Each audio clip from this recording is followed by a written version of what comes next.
नमस्कार दोस्तों, स्वागत है आपका आपके अपने यूट्यूब चैनल मन अप स्टोरीज़ में। दोस्तों, कहानी चल रही है पूर्व जन्म का रहस्य और इसकी 3 पार्ट अपलोड हो चुके हैं। ये चौथा और अंतिम पार्ट है। तो चलिए दोस्तों, कहानी के इस चौथे भाग को शुरू करते हैं। आकाश की आंखों में पानी आ जाता है। उसकी सारी खुशी काफूर हो चुकी थी। वो बस इतना ही कह पाता है कि मैं बाहर था और अगर घर में किसी को मेरी चिंता थी तो मुझसे फ़ोन कर पूछा जा सकता था कि मैं कहाँ हूँ। इस तरह मेरा इंतज़ार और इतना स्वागत करने की क्या ज़रूरत आ गई आज?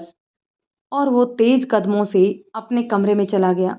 पीछे से सब लोग बस उसे जाते हुए देखते रहे। आकाश अपने कमरे में जाता है और विनोद जी वहीं खड़े उसे जाते देख रहे होते हैं। तभी उसका फ़ोन बजता है। वो फ़ोन पे बात करने लगते हैं।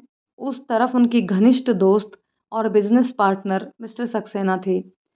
मिस्टर अरे विनोद जी, मैंने आपको ये बताने के लिए फ़ोन किया था कि आज शाम आकाश से मिलने के बाद मेरी बेटी आकाशी का नज़रिया ही बदल गया है। वो आज उससे मिलने के बाद बहुत खुश थी। मुझे लगता है कि अब हमें अपनी दोस्ती को रिश्तेदारी में बदल सकते हैं। उसकी बात को सुन विनोद जी ने कहा, लेकिन सक्सेना साहब, आपने तो कहा था कि आकाश आपके घर गया ही नहीं आकाशी से मिलने। फिर ये कब हुआ मिस्टर सक्सेना? हाँ, वो मैंने दिन की बात बताई थी आपको। फिर मैं कुछ काम से बाहर निकल गया था। अभी जब लौटकर घर आया तो आकाशी ने मुझे बताया। विनोद जी ओके कहकर मुस्कुराते हुए फ़ोन रख देते हैं। अब उन्हें आकाश के साथ इस तरह से बात करने का अफ़सोस हो रहा था। उन्हें लगा था कि आकाश आकाशी से मिलने नहीं गया और वो ये रिश्ता खोना नहीं चाहते थे। इस रिश्ते के हो जाने से उनका बिज़नेस और भी मज़बूत हो जाता। उधर कमरे में आकाश करवटें बदल रहा था। उसके दिमाग में उलझनें भरी पड़ी थी। आज के उसके पिता का सख्त रवैया उसको अंदर ही अंदर चुभ रहा था। फिर बाबा जी की कही बातें, जिसमें उसे मंत्रों का उपयोग सीख उस तांत्रिक से भी लड़ना था। वो इन सब बातों को सोच ही रहा था कि तभी उसके फ़ोन पर आकाशी का गुड नाइट का मैसेज आया। उसके मैसेज को देख थोड़ी देर के लिए आकाश अपनी तकलीफ भूल गया और मुस्कुराते हुए उसके मैसेज का रिप्लाई किया। अगली सुबह उसे सूर्योदय के समय बाबा जी से मिलना था। वो सुबह उठ अपने नित्य क्रम से निवृत्त हो पहाड़ों की तरफ चल पड़ा। वहां पहुंच उसने बाबा जी का स्मरण किया। बाबा जी उसके सामने प्रकट हो गए। कुछ योग के बाद बाबा जी ने आकाश को कुछ मंत्रों की शक्ति दी। उन शक्तियों को पाकर आकाश खुद को शक्तिशाली महसूस करने लगा। बाबा जी ने उसे उन शक्तियों पर नियंत्रण कर उसका उपयोग करना सिखाया। आकाश उन शक्तियों की मदद से एक समय में आगे के साथ साथ अपने पीछे की गतिविधियों को भी देख सकता था। बाबा जी ने उसे आंखों से आग निकालने की शक्ति भी दी। जब आकाश की आंखों से एक अलग ही चमक दिख रही थी। अपने योग बल से उसने जल्द ही अपनी आंखों पर नियंत्रण करना सीख लिया। अपनी ज़रूरतों के आधार पर आकाश अपनी आंखों से आग निकाल सकता था। इतनी शिक्षा देने के बाद बाबा जी अंतर्ध्यान हो गए और आकाश अपने घर की ओर चल पड़ा। सुबह के 10 बजे थे, लेकिन आकाश के कदम अपने घर की ओर नहीं बढ़ रहे थे। बचपन से ही अपने घर में वो बेगानों की तरह रहता था, लेकिन कल के उसके पिता के व्यवहार ने उसे पूरी तरह से तोड़ दिया था। उसका मन हो रहा था कि वो घर जाए ही नहीं। वो इन बातों को सोच ही रहा था कि उसके फ़ोन पर उसके पिता का फ़ोन आया। उनका फ़ोन देख पहले तो वो सोच में पड़ गया, फिर हिचकिचाते हुए उसने फ़ोन उठाया। विनोद जी परेशान हो उससे पूछने लगी कि तुम कहाँ हो? आकाश कुछ नहीं बोल पाया। उसने बस इतना ही कहा कि मैं रास्ते में हूँ, आ रहा हूँ, कहकर फ़ोन काट दिया। घर पर आज पहली बार विनोद जी और रचना जी आकाश के लिए सच में परेशान हुए थे। वो सुबह ही घर से चला गया था। उस समय सब लोग सोए हुए थे। जब उठने के बाद उन लोगों ने आकाश को घर में नहीं देखा तो उन्हें लगा कि कहीं आकाश कल रात की बातों से गुस्सा होकर घर छोड़ के तो नहीं चला गया।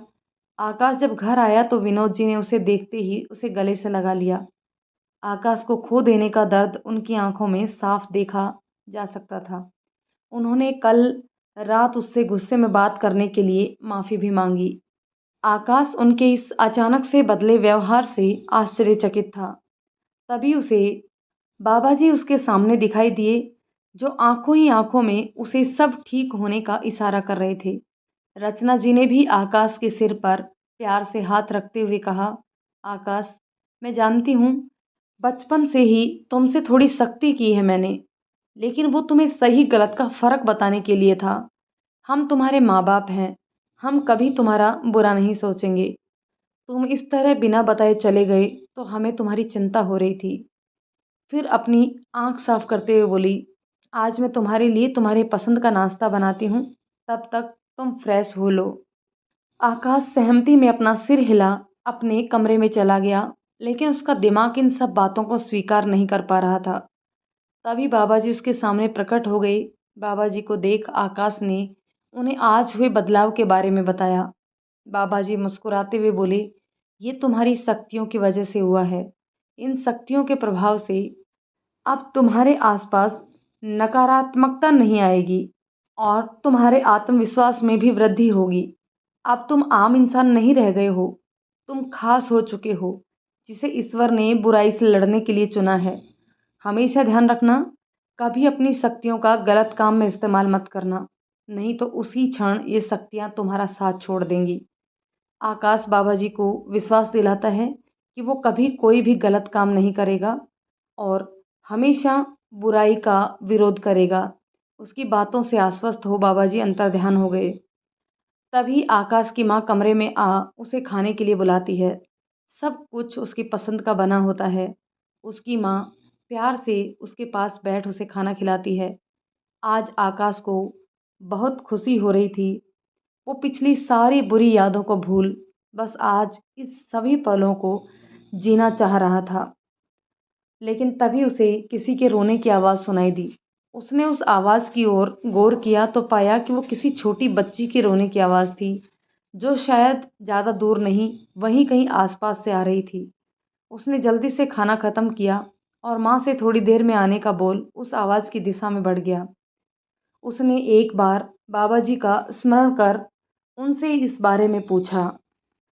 बाबा जी ने उसे बताया कि उसे जो शक्तियाँ आज मिली हैं, उनके प्रभाव से उसे दूसरों का दुख दूर से ही सुनाई दे जाएगा।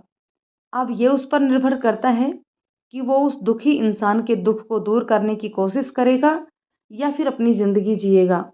आकाश ने कहा, नहीं बाबा जी, किसी के दुख को सुनने के बाद मैं खुश कैसे रह सकता हूँ।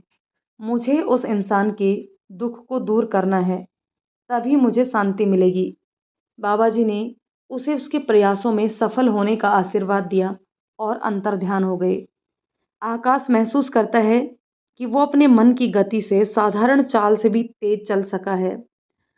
वो इतनी जल्दी वहाँ पहुँचना चाह रहा है, वो उतनी ही तेज़ी से वहाँ पहुँच जाता है।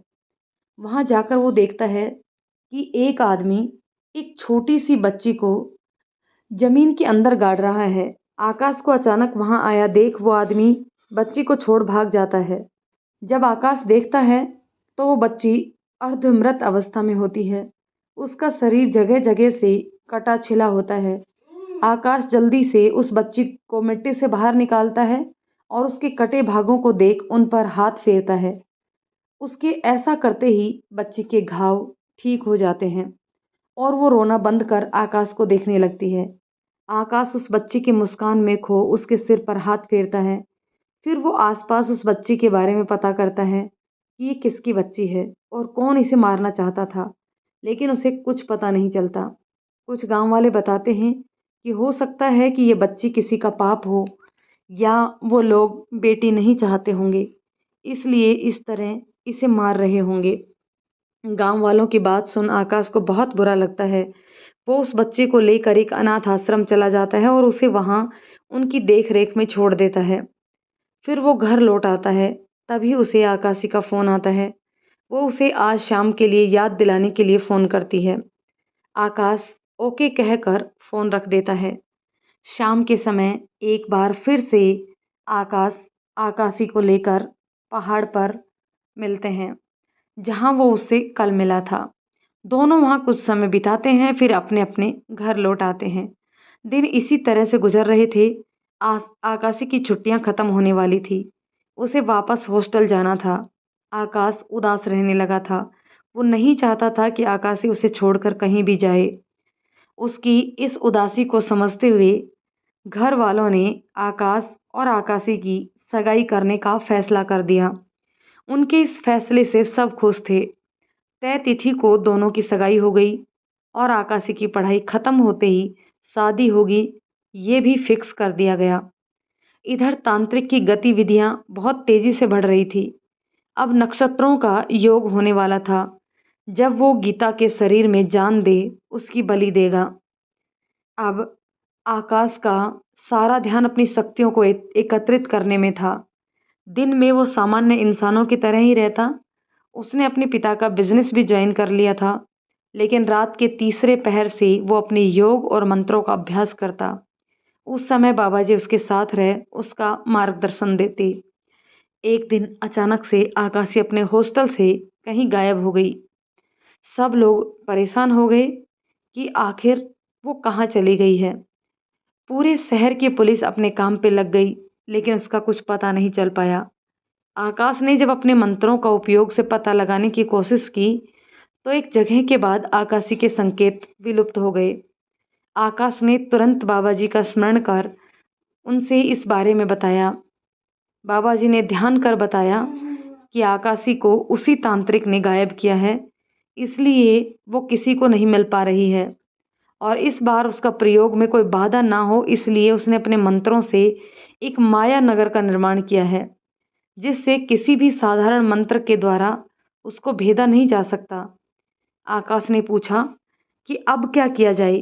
पहले ही मेरी बहन गीता उसकी कैद में है और अब उसने आकाशी को भी अपना शिकार बनाने की कोशिश की है। बाबा जी आकाश को शांत रहने की बोलते हैं और बताते हैं कि शैतान चाहे कितना भी बड़ा क्यों ना हो, उसकी शक्तियाँ भगवान की शक्तियों के सामने तुच्छ ही होती हैं।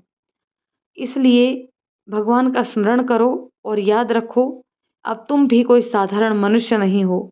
अपनी शक्तियों को पहचानो और उन्हें एकत्रित करो और अपनी सूझबूझ से उनका उपयोग में भी लाओ। उनके ऐसा कहने पर आकाश अपने ध्यान और योग बल का उपयोग करता है। उसके ऐसा करते ही वो महसूस करता है कि उसका शरीर भारहीन हो गया है और वो हवा के वेग से तुरंत ही उस स्थान पर पहुंच जाता है जहां उस तांत्रिक ने माया नगर बनाया हुआ था। लेकिन वो उसमें प्रवेश नहीं कर पाता। उस तंत्र को मंत्रों से नहीं काटा जा सकता था। आकाश ने बाहर से देखा, अंदर पूरी तरह से कंकालों का घेरा बना हुआ था, जिसके आगे लाल खून से घेरा था। फिर इंसानी खोपड़ियां उल्टी रखी हुई थी। ये सब देख आकाश अंदर तक कांप गया, लेकिन उसने खुद को संयमित रखा और अंदर जाने की योजना बनाने लगा। उसने देखा अंदर खोपड़ियों के बीच एक ताबूत नुमा बक्से में गीता का शरीर रखा था, जिस पे तांत्रिक अपनी तंत्र विद्याओं का प्रयोग कर रहा था और तंत्र क्रियाएं कर रहा था। वहीं पास में आकाशी भी अचेत अवस्था में बंधी हुई पड़ी थी। कुछ सोचते हुए आकाश ने अपने मंत्रों के बल से एक कुत्ते का आह्वान किया और उस कुत्ते को मंत्रों से अपने वश में कर एक हड्डी का टुकड़ा माया नगरी की ओर फेंक दिया। वो कुत्ता उस हड्डी के पीछे ही उन कंकालों से टकराता हुआ अंदर चला गया। जैसे ही उस तांत्रिक की नज़र उस कुत्ते पर पड़ी, उसने तत्काल ही उसे भस्म कर दिया। कुत्ते का पूरा शरीर पलक झपकते ही राख का ढेर में बदल गया। इसी बीच आकाश को मौका मिल गया अंदर जाने का। वो कंकालों को बिना छुए उनके बीच से, जहाँ कुत्ते के जाने में रास्ता बन गया था, निकल कर एक पेड़ के पीछे जा छुपा। कुत्ते को नष्ट करने के बाद तांत्रिक ने तुरंत उस भंग हुई कंकाल की दीवार को फिर से जोड़ दिया, लेकिन उसको ये पता नहीं था कि इतनी देर में आकाश अंदर प्रवेश कर चुका है। अब आकाश आगे क्या करना है ये सोचने लगा। तभी उसकी नज़र तांत्रिक की क्रियाकलापों पर पड़ी। उसने देखा कि वहाँ सिर्फ आकाशी ही नहीं, बल्कि आकाशी जैसी 15 और लड़कियां अचेत अवस्था में पड़ी हैं। तांत्रिक एक एक कर उन लड़कियों की बलि दे रहा था और उनके रक्त से गीता के शरीर का अभिषेक कर रहा था। उस भयावह दृश्य को देखकर आकाश का मन विचलित होने लगा, लेकिन वो अपनी भावनाओं पर नियंत्रण किए हुए था। उसे कैसे भी करके उनकी इस गतिविधियों को रोकना था। देखते ही देखते उस तांत्रिक ने 5 लड़कियों की बलि दी। उनके रक्त से गीता का अभिषेक कर दिया था और 10 लड़कियां बची थी जिसमें आकाशी भी थी।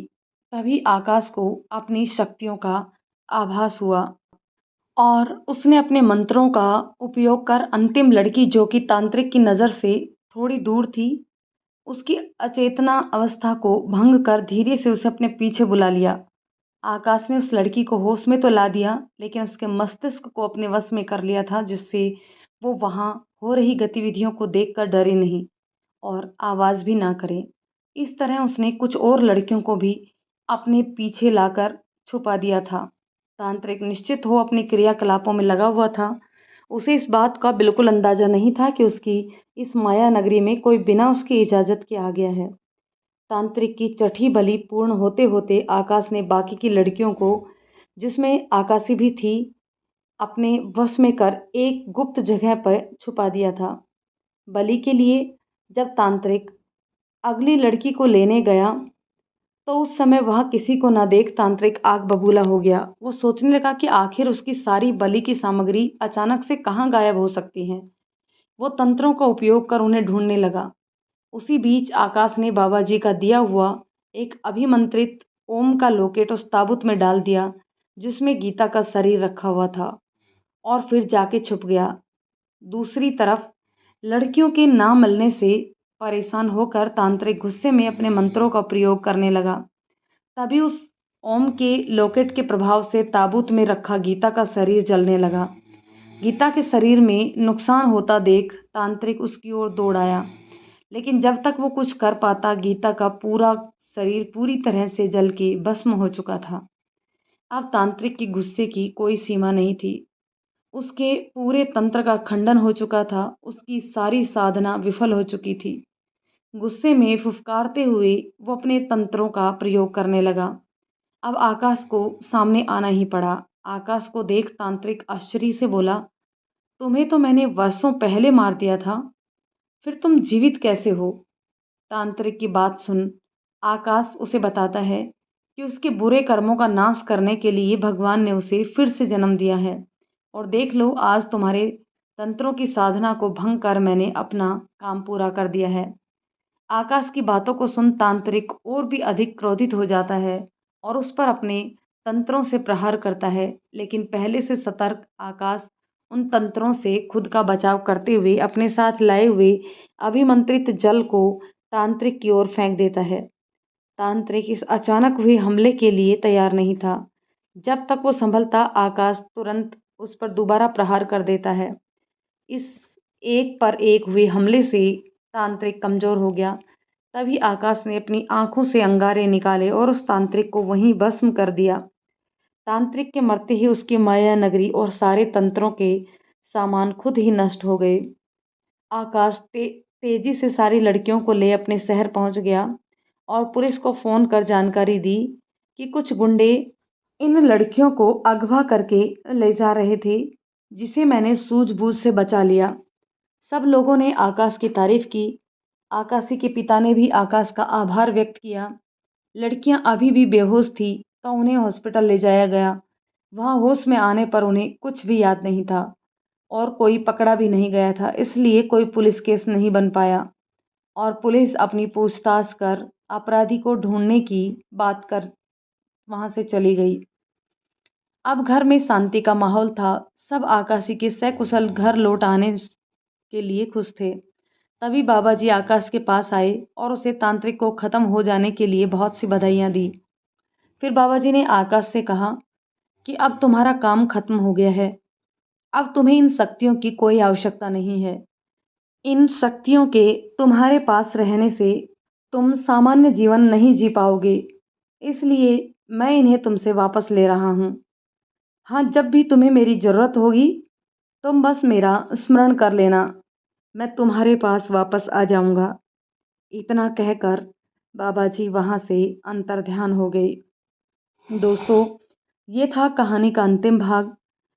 कमेंट करके बताइए कि ये पूरी कहानी आपको कैसी लगी। यदि कहानी पसंद आई हो तो इसे लाइक शेयर कर दीजिए और यदि पसंद नहीं आई है तो डिसलाइक ज़रूर कर दीजिए और यदि चैनल पर नए हैं तो प्लीज़ चैनल को सब्सक्राइब ज़रूर कर लीजिए।